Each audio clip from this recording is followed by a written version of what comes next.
During World War II, Nazi Germany gave out over 35 million meth pills to its soldiers, the pill that turned tired men into sleepless fighters. It erased fear, blocked hunger, and pushed troops far beyond their limits.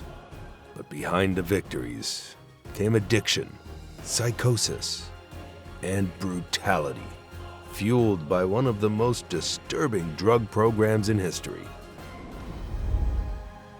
It all started in 1937, when a chemist named Fritz Hauschild wrote an article in a German medical journal praising the effects of a new synthetic stimulant, methamphetamine. This drug, produced by the Berlin-based pharmaceutical company Tremler, was named Provitin. Initially, it wasn't seen as anything extreme. It was marketed just like aspirin, sold openly in pharmacies without a prescription. Tremler pushed it hard. The ads showed smiling office workers, energetic mothers, and cheerful students. The pill promised mental sharpness, energy, and a better mood. By early 1938, the company was producing millions of pills a month. Provitin was cheap to make and profitable to sell. It quickly became a household item across Germany. People didn't take just one pill at a time. Packages often included 16 or more tablets, and some users took multiple doses daily. It was especially popular among university students during exam seasons, long-distance drivers who had to stay awake, and factory workers with long shifts. It even came in snack products. Provitin-laced chocolates were sold under the name Hildebrand chocolates, meant to be a pick-me-up during busy days. Doctors embraced it, prescribing it for exhaustion, mood swings, even as a treatment for asthma. Within months, hospitals across Germany were giving it to patients for various issues, and pharmacies reported rising demand. Tremler's production increased rapidly, and their labs began experimenting with different formulations to increase strength and stability. But beneath all this popularity, the drug was already causing problems. Patients started complaining of insomnia, anxiety, and heart palpitations. Some became restless or developed shaking hands. In more serious cases, users began showing signs of paranoia or emotional numbness. At this point, however, no formal warnings were issued. The addictive nature of meth wasn't fully understood or deliberately ignored. In 1939, as tensions in Europe and the war with Poland seemed inevitable, the German High Command began seriously exploring how to keep troops operating at maximum capacity under extreme stress. The Wehrmacht's medical department, led by Dr. Otto Ranke at the University of Berlin's Military Medical Academy, initiated formal research on Provitin. Ranke believed the drug could help create a new kind of soldier, one who could go without sleep, ignore pain, and follow orders without hesitation. Tests were carried out in controlled environments. Soldiers were given precise doses and then asked to perform tasks such as long-distance marches, shooting drills, or simulated combat maneuvers. Ranke's studies showed that Provitin extended physical endurance by up to 30% and delayed mental fatigue by several days. Sleep deprivation no longer had the same effect. Soldiers could stay awake for up to 48 to 72 hours without losing focus. The first large-scale field test occurred during the invasion of Poland in September 1939. Although the fighting was brief, lasting just over a month, officers reported improved performance among troops who had been supplied with Provitin. Encouraged by these results, the Wehrmacht ordered mass production. Tremler ramped up its output, delivering boxes of Provitin pills to military logistics centers across Germany. By late 1939, military medics began including Provitin in standard-issue rations for certain units, especially panzer divisions, reconnaissance troops, and pilots. Aircraft crews were given the pills before long missions, particularly night raids. Some submarine crews also received them, as life on board U-boats involved constant tension and little rest. In early 1940, as Germany prepared to invade the West, the plan required rapid movement through Berlin and into France. Speed was essential. Generals knew that if their forces could push through the Ardennes forest before the French could respond, they would catch the Allies off guard. For this, they needed soldiers who could move continuously for several days. To meet this goal, more than 35 million Provitin tablets were distributed to the Wehrmacht in just the months leading up to April 1940. Supply chains were organized, so each company of troops had access to pills at every stage of the offensive. When Germany invaded France in May 1940, the military relied on speed, surprise, and continuous movement to break enemy lines. This strategy, called blitzkrieg, depended on soldiers staying awake, alert, and active for long periods. Provitin made this possible. Infantry units, tank divisions, and drivers were issued large amounts of the drug before the attack began. Some soldiers marched or drove over 500 kilometers in just a few days, often without sleep or proper food. Many wrote in their diaries that they felt completely detached from exhaustion or fear. One panzer division advanced through the Ardennes forest and reached the River Meuse in less than 3 days, a speed that had seemed impossible before. The drug didn't just block out tiredness, it dulled emotions. Some troops admitted they felt no empathy during battle. Civilians and prisoners were treated harshly. Military discipline became unpredictable. Soldiers acted without hesitation, sometimes firing on targets without orders. In one case, a group of motorized infantry reportedly moved for 4 continuous days, sleeping only during brief stops while still seated at their trucks. Tank crews, operating enclosed, noisy vehicles for long hours, found that meth kept their reflexes sharp, even as sleep deprivation would have normally impaired their focus. However, as the effects of the drug wore off, serious consequences followed. Some troops collapsed from exhaustion mid-march. Others became jittery, disoriented, or panicked. Field medics began reporting high numbers of psychological breakdowns. Cases of hallucinations and involuntary muscle spasms increased, especially among drivers and radio operators. There were even instances where soldiers turned their weapons on themselves or on fellow troops during sudden episodes of drug-induced psychosis. Despite this, high-ranking officers viewed the drug as a success.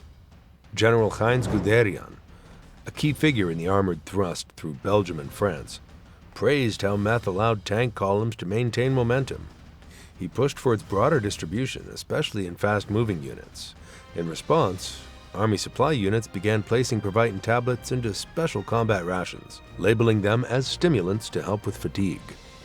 These ration kits included small metal tins containing pills, along with crackers, canned meat, and cigarettes. They were issued not just to elite forces, but to regular infantry as well. The campaign in France was over in just 6 weeks, a stunning victory for Nazi Germany.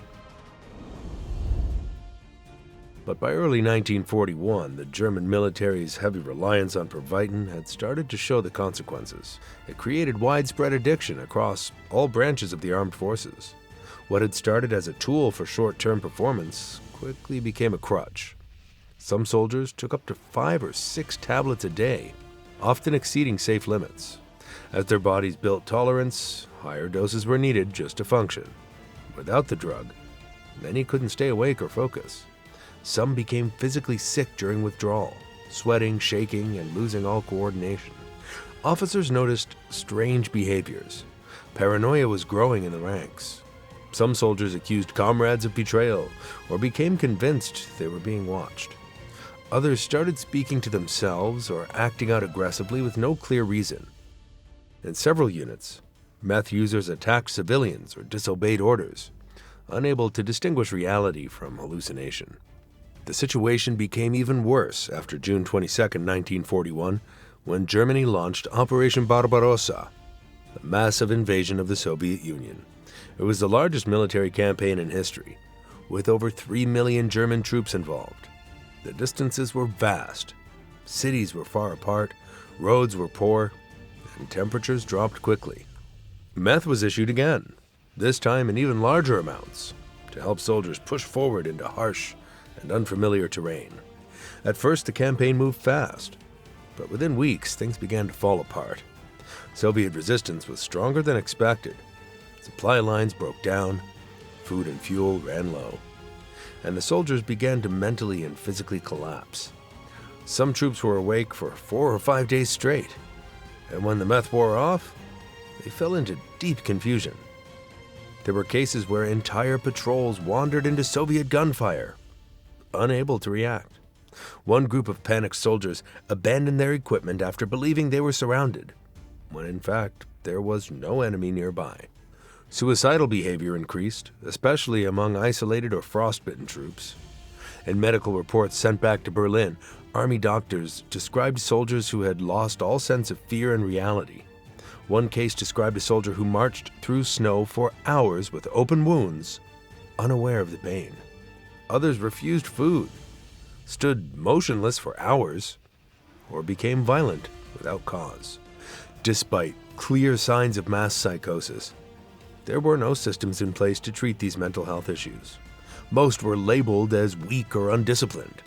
They were either forced back into combat or sent to rear units with no treatment. Officers rarely reported the real causes, fearing it would reflect poorly on their command. But they were not done with it yet. In 1942, Nazi officials and SS doctors began shifting their focus to a darker idea, thinking if Pervitin could push ordinary soldiers to fight longer, could a stronger version create a super soldier? To answer that, they turned to the concentration camps.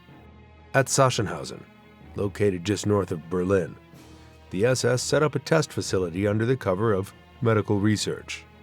Prisoners, mostly political detainees and Jews, were forced to take high doses of methamphetamine and then subjected to extreme physical tasks. One of the most brutal tests involved inmates carrying 20 to 25 kilogram backpacks and marching in circles for up to 24 hours straight. They were not allowed to stop unless they collapsed. Guards recorded how long each prisoner could continue walking, how their heart rate changed, and how their bodies broke down under stress. Now, these experiments weren't about treatment or medicine. They were about data collection for military use. The results were forwarded to SS-run research divisions linked to the Wehrmacht and pharmaceutical companies. The goal was to measure performance limits without any concern for ethics or safety. Prisoners who collapsed were often discarded, and those who died were just replaced. No anesthetic was given, no recovery was allowed. One of the leading figures involved was Dr. Otto Grosse, who coordinated closely with SS logistics units. He oversaw drug trials on inmates and filed reports on reaction times, aggression levels, and mental stability after consumption. Witness accounts later revealed that Dr. Grosse viewed the test subjects as non-humans, suitable only for pushing the limits of endurance and obedience. Other SS doctors assisted, often expanding trials without oversight. In the same year, Nazi scientists developed a new drug formula, D9, intended for elite forces. It combined methamphetamine, cocaine, and oxycodone, a highly addictive painkiller. The goal was to remove all fear, pain, and fatigue in one pill. D9 was tested first on Sachsenhausen prisoners. These subjects were given the new compound and then ordered to repeat the same marching tasks under harsher conditions, sometimes without food or water. The effects were more extreme than anything seen with regular meth. Prisoners under D9 experienced severe hallucinations within hours. Some screamed at imaginary threats. Others collapsed mid-step, their muscles locking up. Several suffered heart failure during the experiments, and many lost consciousness and never woke up. These results were considered successful by Nazi standards. The military planned to issue D9 to units like U-boat crews who spent weeks underwater in cramped, stressful environments, and to Brandenburg commandos who carried out deep infiltration missions. However, the chaos of war and growing production problems prevented large-scale distribution. Still, the research continued, and the SS gathered hundreds of case files documenting daily effects, all built on human suffering.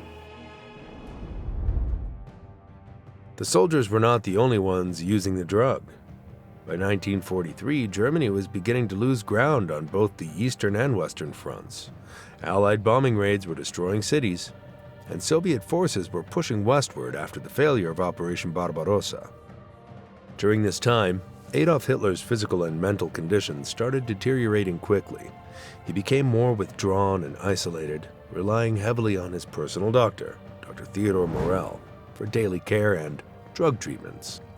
Morell had joined Hitler's inner circle in the late 1930s and was trusted completely. He wasn't a specialist in any field. He had experience in dermatology and alternative medicine, but Hitler saw him as someone who could fix any health issue.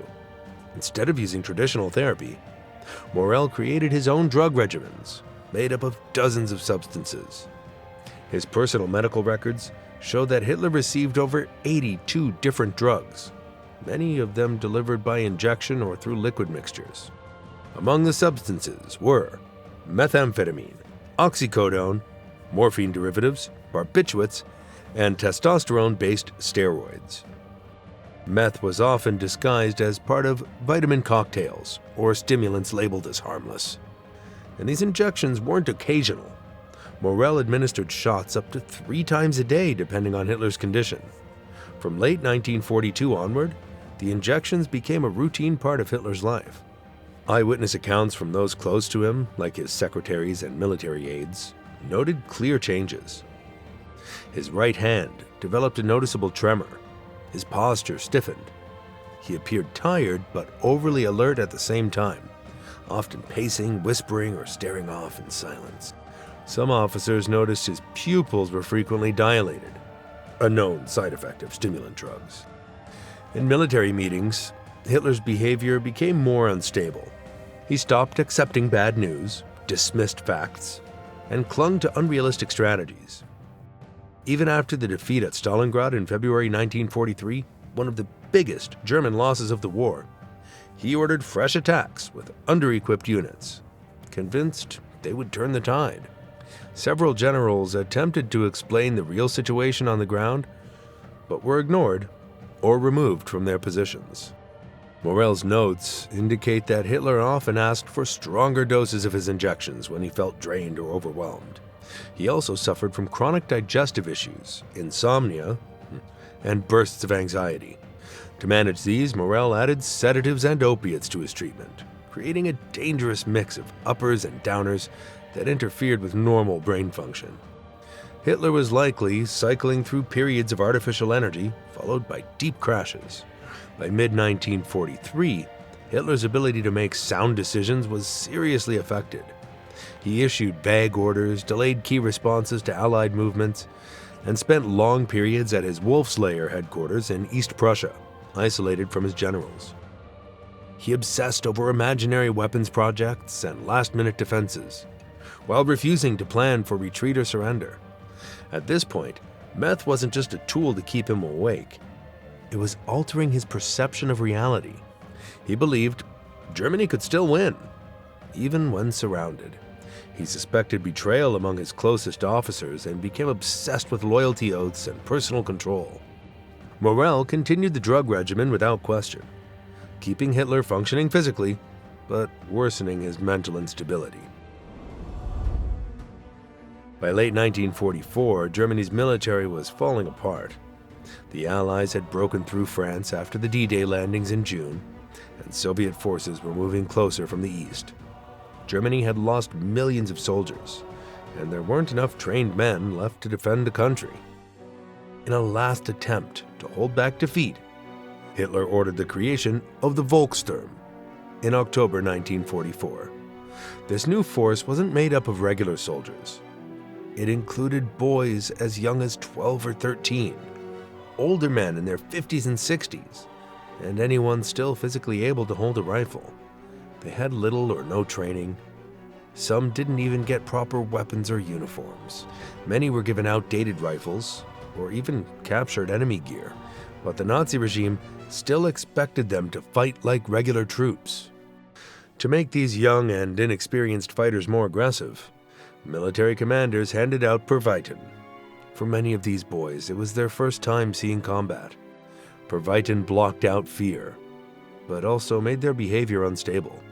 Some became overly confident and rushed towards enemy lines with grenades, hoping to stop tanks or armored vehicles alone. Others collapsed after the drug wore off, crying, confused, or mentally broken. Reports from Allied soldiers who captured or encountered Volkssturm members described strange behavior. Some boys would fire wildly, not aiming, screaming, or laughing without reason. Others stood in shock, not responding to orders or gunfire. In many cases, they didn't even know where they were. Meth had turned them into unstable fighters. In the final months of the war, as the Soviets closed in on Berlin, the use of meth became even more common. German leaders were desperate. Supply lines were collapsing, but large stocks of Provitin were still stored in military depots. These were quickly handed out to defenders, especially to Hitler Youth units and the last remaining SS troops. When the Red Army entered the suburbs of Berlin in April 1945, some of the last defenders of the city were teenage boys, high on meth, carrying anti-tank weapons.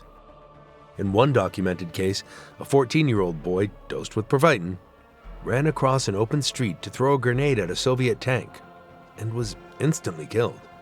Others were seen dragging wounded comrades out of fire zones with no awareness of their own injuries, completely numb to pain. Inside the city, resistance was brutal but chaotic. Several Volkssturm members surrendered in a daze, unable to speak.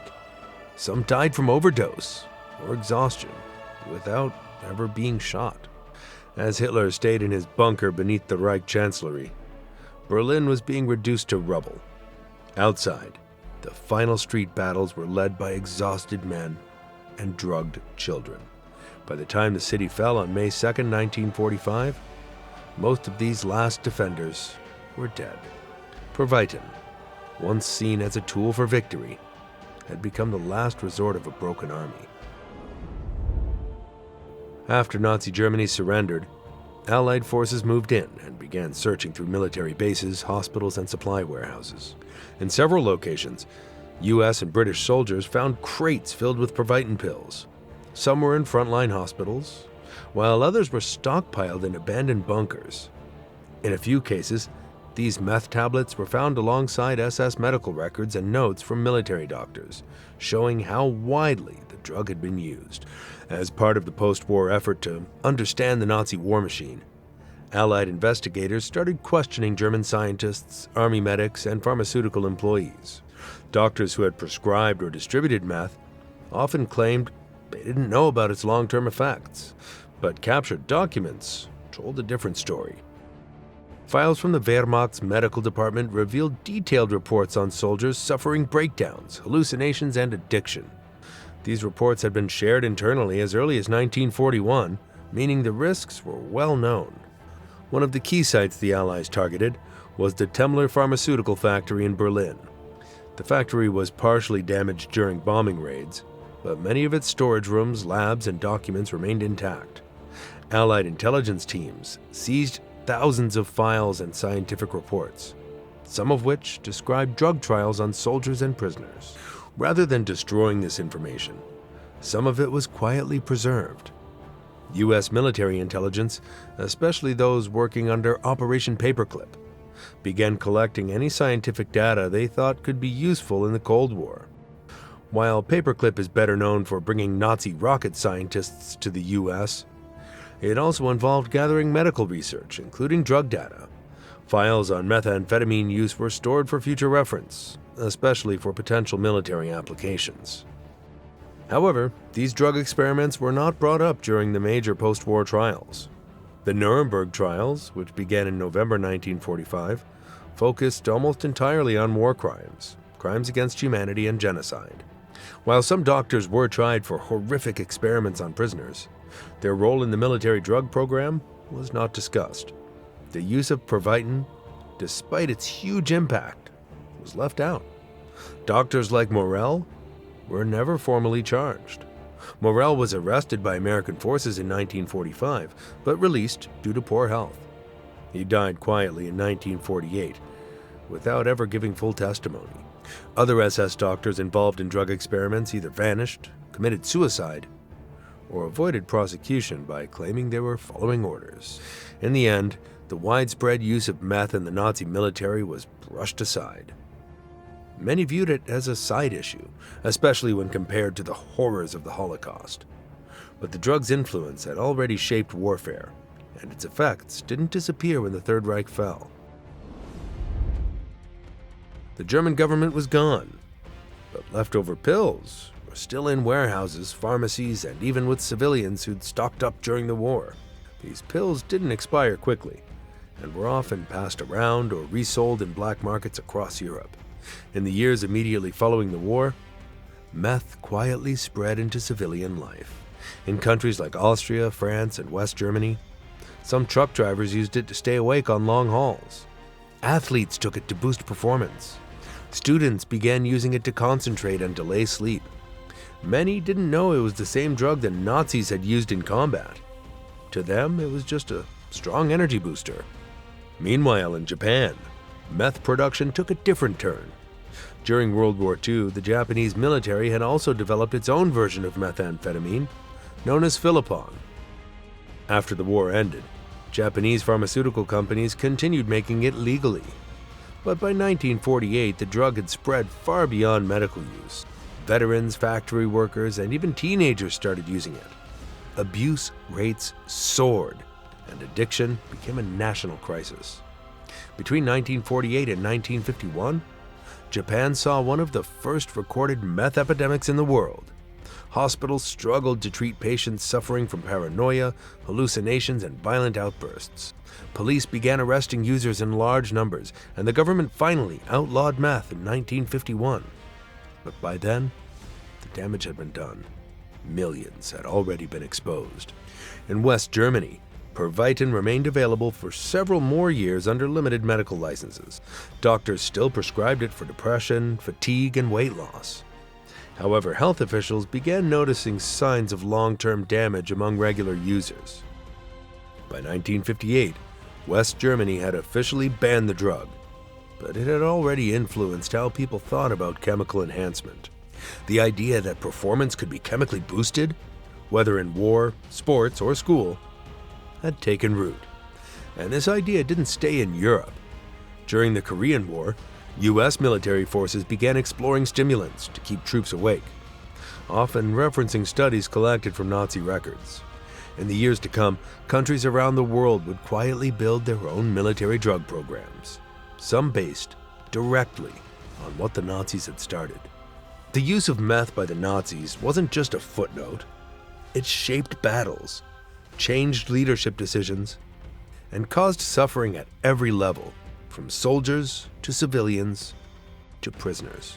It showed how dangerous it can be when science is twisted for war. By turning humans into machines, they erased what made people human.